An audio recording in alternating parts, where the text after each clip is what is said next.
Like I say, I don't know why the Japanese or the Chinese or the Asians would ever be killing themselves. Like I said, with great love and great respect, the Chinese and Japanese, they're a very wonderful nation. Like I say, with everything, I could take you back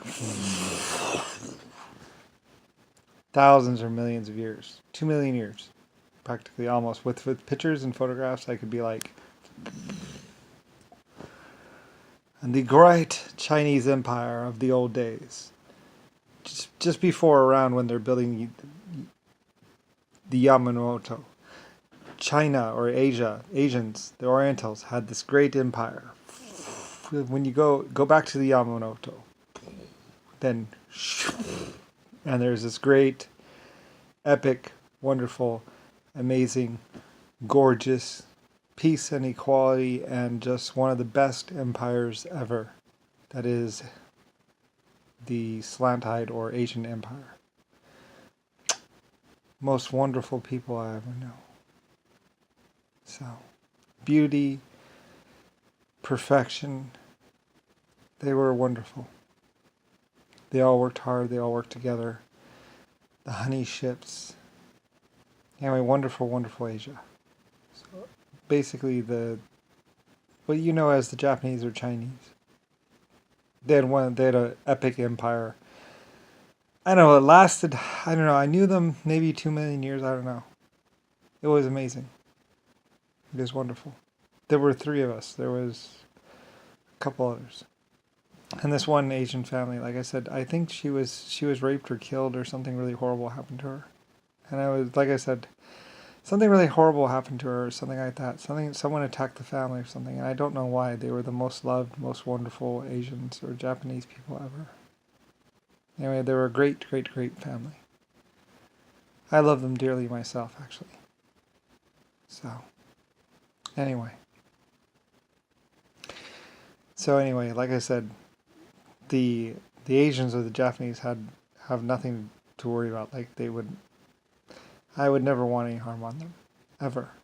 At some point in time, they were tortured and hurt, though, but not by me. I think it was by somebody else. Probably because they were just that good or just that perfect or just that amazing. I don't know. So anyway, like I said I would never be mad at them, ever.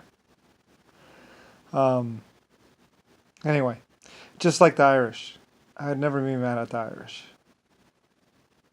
Or what's it called? What was it? Or the British, the English, actually. Another great, wonderful, amazing empire.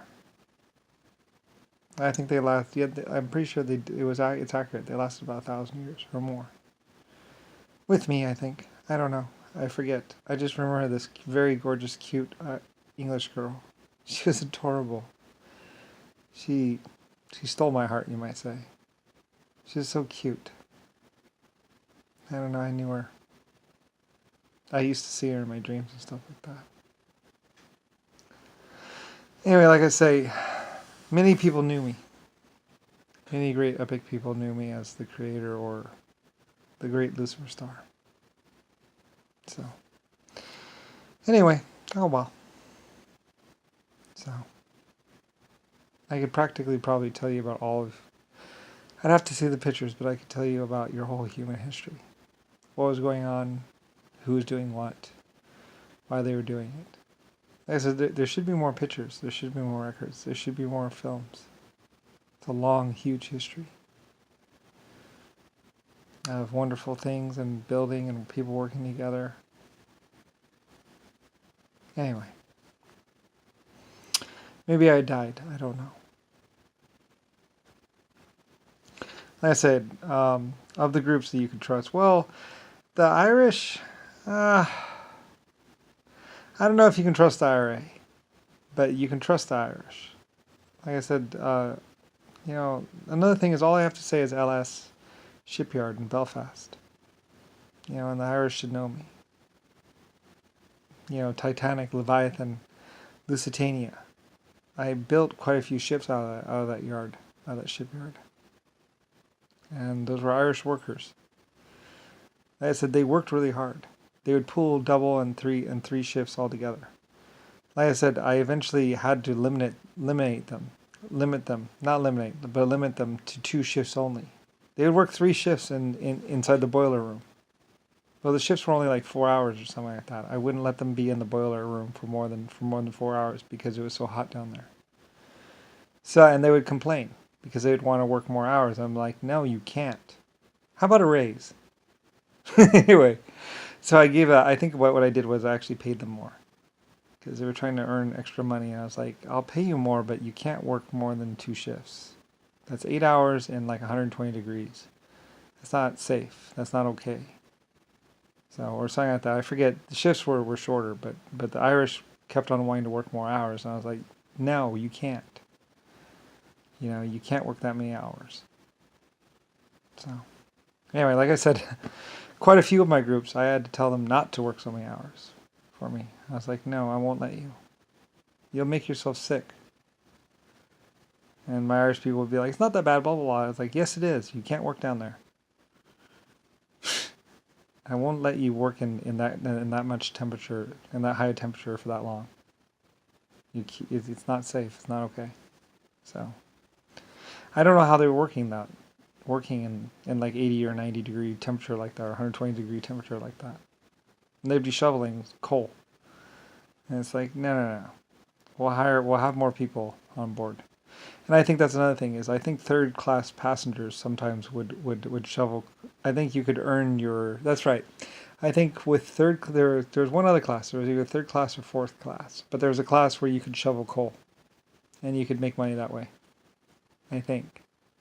I forget, I worked out this deal where one of the classes, because there was first class, second class, and third class, and then there was, I think it was either third class or what they call steerage or whatever.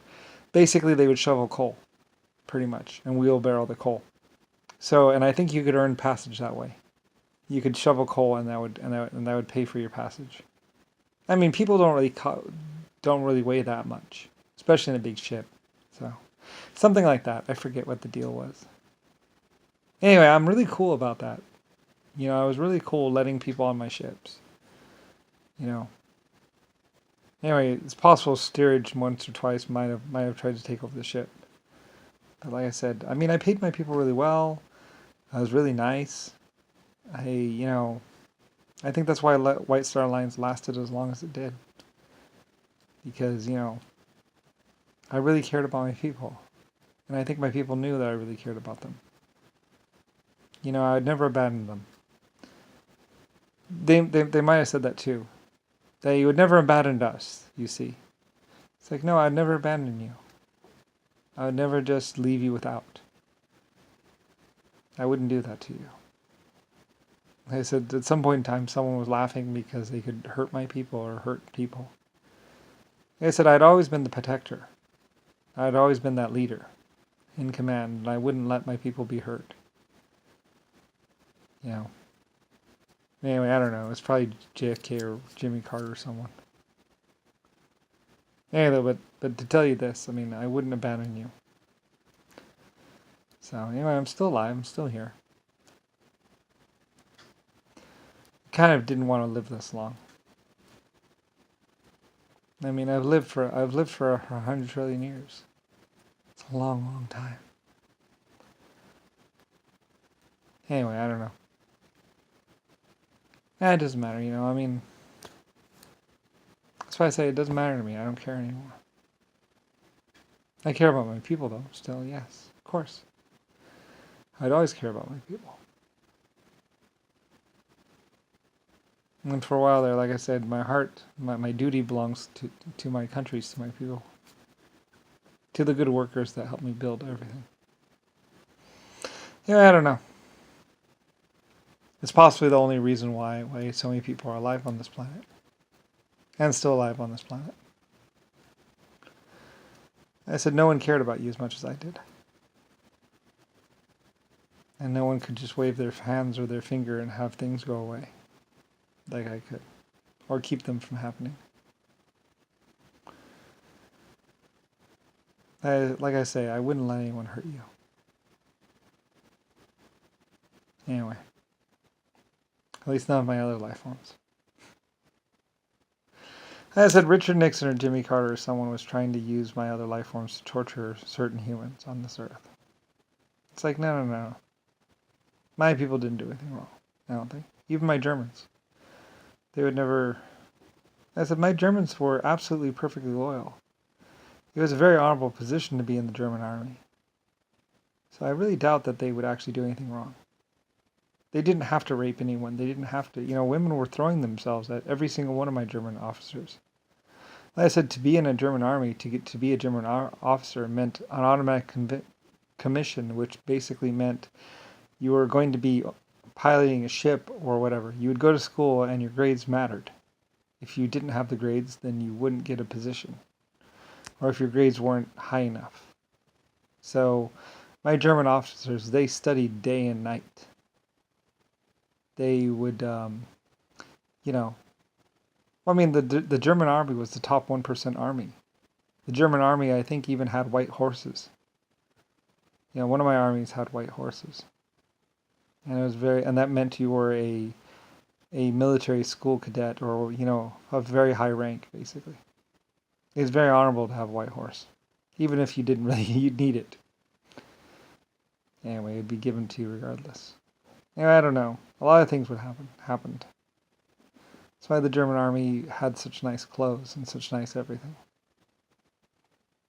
So anyway, I worried about my German officers. I hope they're okay. Anyway, I know they didn't do anything wrong. I suppose I was sentenced with them. Whatever. Anyway, too bad I named America and also created the American government. So, yeah, whatever. About that. Good luck with that, like I say.